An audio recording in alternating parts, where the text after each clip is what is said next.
city of Barcelona is one of the most popular tourist destinations in Europe. Everyone's heard of the main attractions in town, like La Sagrada Familia, but what about some of the cool and different things to do in the capital of Catalonia? This video will be a small selection of places to see and food to eat to give you some ideas for 1 or 2-day itinerary. If you're on the hunt for the best churros in Barcelona, in a beautiful setting, Granja Dulcinea near Plaça del Pi is one of the most famous and longest running institutions to serve the famous churros. Although it's typically crowded most times of the day, it's definitely worth the wait. Step inside and you're immediately transported to the all-day Catalonia. Wooden chairs, narrow spaces, low ceilings, painted tiles and the best sweets. Definitely try their sugar-coated churros, dipped into smooth hot chocolate.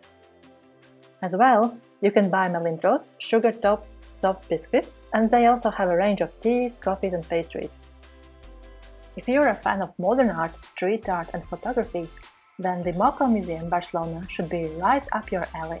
El Moco, or Modern Contemporary Museum, is a private museum founded by a Dutch couple.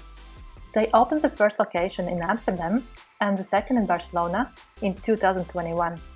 The Moco Museum is housed in the 16th century mansion, next to the Picasso Museum in Barcelona's Born neighborhood. At the Moco you can see works of modern, contemporary and street art, both by famous artists and new talent. Hospital de la Santa Creu i Sant Pau is, to this day, the largest complex of Catalan modernist architecture in the world. Besides, it was declared a UNESCO World Heritage Site. The administration building is the largest, tallest and most richly decorated building in the hospital. That can be seen right away on the main facade. The door arches with blue and white tiles, the stone columns, and inside the administration building, the architectural well continues in the vestibule, the staircase of honor, and the halls. It is a great work of public use, very innovative at that time and thought like a city garden for the sick persons.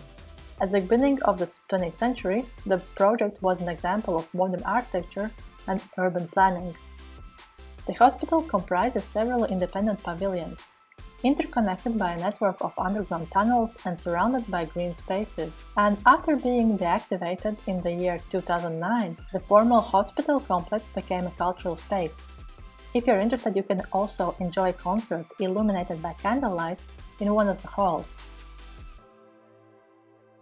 Casa Rafos is a restaurant with history. Founded in 1911, it was known as one of the most dazzling hardware stores in Barcelona. But few knew its history and the secrets hidden inside. When hardware store was closed, a restaurant opened in its place with the same name. Here you can have different types of tapas and main dishes to share. It's a bit pricey, but food is more creative than average tapas place, and service is excellent. Additionally, to make your evening even more interesting, you can ask and get a key to their speakeasy bar in the basement. After your dinner, if you still feel like having some excellent ice cream, you should try one of the best ice cream in Barcelona, which is Goche de Latte. It's an artisanal ice cream shop situated in El Born, close to Santa Maria del Mar Church. The shop produces unique flavors such as chocolate with sea salt, pear with cinnamon and ginger, and dates with cardamom and orange. Goche de Latte has a second location around the corner that serves vegan-friendly ice cream using rice milk and also offering gluten-free cones.